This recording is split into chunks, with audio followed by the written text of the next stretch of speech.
RCF. Père Thibaut-Marie Ruel, bonjour. Bonjour Gérald. Vous êtes vicaire à Vitry-le-François, chargé de plusieurs paroisses sur l'espace missionnaire du Perthois. Et le 29 juin, vous allez fêter à la collégiale Notre-Dame de l'Assomption de Vitry-le-François, à 11h, votre anniversaire d'ordination. Première question, Père Thibaut-Marie, anniversaire de combien d'années d'ordination ? Eh bien, je suis encore un jeune prêtre, 10 ans de sacerdoce. J'étais ordonné le 16 mai 2015. Dans une commune très loin de chez nous. Et oui, effectivement, j'ai été ordonné en Vendée, dans la commune de Saint-Laurent-sur-Sèvre, là où repose le tombeau de Saint-Louis-Marie Grignion de Montfort. Et voilà, parce que c'était l'occasion d'un grand rassemblement organisé par la communauté du Verbe de Vie dont je faisais partie. Et donc j'ai été ordonné à cette occasion là-bas, dans cette belle église basilique Saint-Louis-Marie Grignion de Montfort. Et alors, quand on regarde un peu votre histoire, vous êtes originaire de Cézanne. Cézanne, dans le Doyenné, où l'espace missionnaire a aussi Saint-Louis-Marie Grignion de Montfort. Je l'apprends. Je connais surtout Sainte-Léonie Avia, qui est originaire de Cézanne, mais il doit y avoir un Saint-Louis-Marie Grignion de Montfort pas loin, oui. C'est le nom de la paroisse, à côté. Voilà, donc du coup, on peut faire un peu un lien entre Cézanne et Vitry-le-François. Il s'est passé beaucoup de choses. Est-ce que vous pouvez nous dire un peu comment le déclic est arrivé ? Eh bien, ça remonte à très très longtemps. Mon appel à devenir prêtre. Déjà quand j'étais petit, semble-t-il, moi je m'en souviens pas, mes parents disaient que je voulais être prêtre footballeur. Donc voilà, mais c'est surtout à l'âge de 20, 22 ans, où là j'ai commencé vraiment à me poser des questions, voilà, sur qu'est-ce que je voulais faire de ma vie. Je travaillais dans la gestion des forêts à l'époque, mais je voyais que j'avais toujours des grandes questions vocationnelles, un grand désir de Dieu, de vouloir servir le Christ, servir l'Église, mais je ne trouvais pas vraiment ma place. Et puis finalement c'est en rencontrant la communauté du Verbe de Vie, où là j'ai vu effectivement à la fois un double appel, celui d'être frère dans la communauté du Verbe de Vie, religieux à travers les 3 vœux de pauvreté, de chasteté, d'obéissance, et puis en même temps qu'on pouvait être prêtre. Donc je suis rentré et c'est comme ça que j'ai cheminé progressivement, à la fois d'abord dans la vie consacrée, et puis un petit peu après dans le ministère pour devenir prêtre. Votre ministère sacerdotal a démarré loin de France. Oui, alors, donc après mon ordination, je suis allé en Suisse, dans une maison du Verbe de Vie, où je suis resté 5 années. J'étais le seul prêtre de cette maison, et donc avec un gros travail au niveau de l'accompagnement, des confessions, de l'écoute, et puis en même temps la mission auprès des ados et des jeunes, voilà, sur cette maison qui était à côté de Fribourg, en Suisse. Et c'était donc des jeunes Suisses qui venaient vous rencontrer ?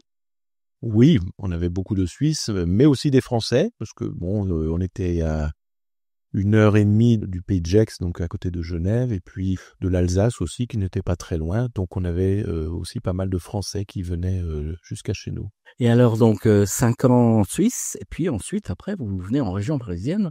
Et voilà. Et ensuite donc j'ai été envoyé à Sceaux, donc le diocèse de Nanterre, d'où est originaire d'ailleurs notre nouvel évêque. Et c'était la commune accolée justement à Bagneux où il était.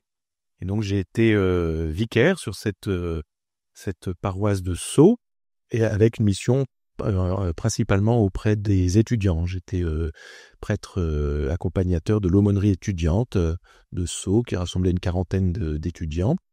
Et puis j'avais un mi-temps également pour le service de la communauté, la pastorale des jeunes de l'ensemble de la communauté du Verbe de Vie. Alors l'ensemble de la communauté, ça veut dire Ça veut dire toutes les implantations qui existaient à l'époque du Verbe de Vie. Donc je coordonnais l'ensemble des activités de la pastorale jeune. Oui, donc ça faisait un gros travail au départ de Sceaux.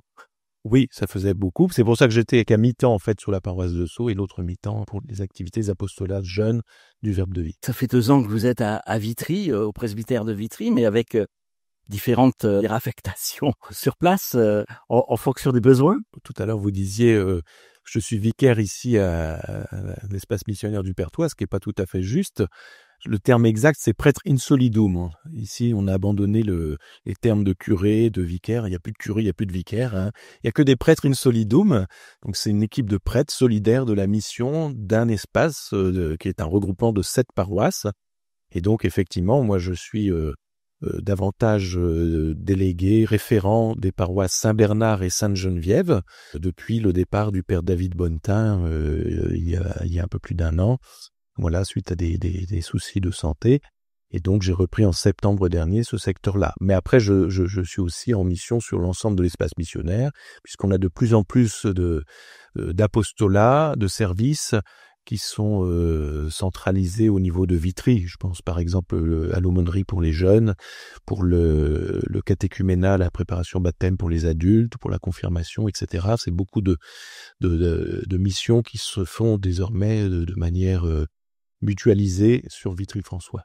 Et donc vous êtes le référent. Alors pour certaines, oui, hein, notamment effectivement les jeunes, hein, l'aumônerie des jeunes avec Laure Deguet, et puis la pastorale scolaire avec le collège Saint-Jean-Baptiste notamment. Sur Saint-Bernard et sur Sainte-Geneviève, en dehors de la messe, on va dire, vous avez des activités particulières? Alors j'essaye d'être présent surtout auprès de la catéchèse, puisqu'on a eu la chance cette année d'avoir quand même des nouvelles catéchistes qui se sont lancées, et ça demande effectivement un suivi, un accompagnement, pour pouvoir les aider, les former, les mettre en confiance dans leurs responsabilités.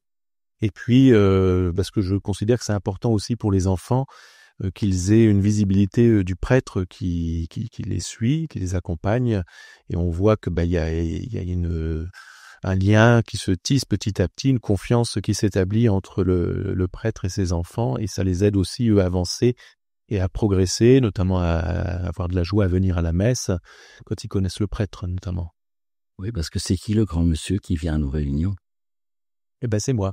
Voilà, donc c'est mieux de savoir qui c'est, et pour un meilleur contact, on va dire. Voilà, eh bien, Père Thibaut-Marie, on va se donner rendez-vous donc au dimanche 29, mais aussi au samedi 28. Voilà, nous avions à cœur avec le Père Gaspard de marquer le coup cette année, puisque lui fête ses 30 ans, et de faire une grande messe anniversaire, donc le 29 juin pour la Saint-Pierre et Saint-Paul, à la collégiale Notre-Dame de Vitry à 11h, où nous invitons donc tous les paroissiens de nos 7 paroisses, mais également des amis, des gens des environs, de la famille, qui souhaitent nous rejoindre pour cette belle célébration. Et puis déjà la veille au soir, le samedi 28, à 20h à l'église Saint-Charles-de-Foucauld, nous animerons une veillée de prière pour les vocations. Nous allons profiter de cette occasion pour demander des vocations sacerdotales pour notre diocèse. Et le Père Gaspard et moi-même donnerons notre témoignage, comment nous sommes devenus prêtres, comment nous avons répondu à cet appel. Et puis ensuite, devant le Saint-Sacrement, nous prendrons le temps de prier et d'intercéder pour demander des vocations spécifiques pour notre diocèse. Père Thibaut-Marie Ruel, merci. Merci Gérald.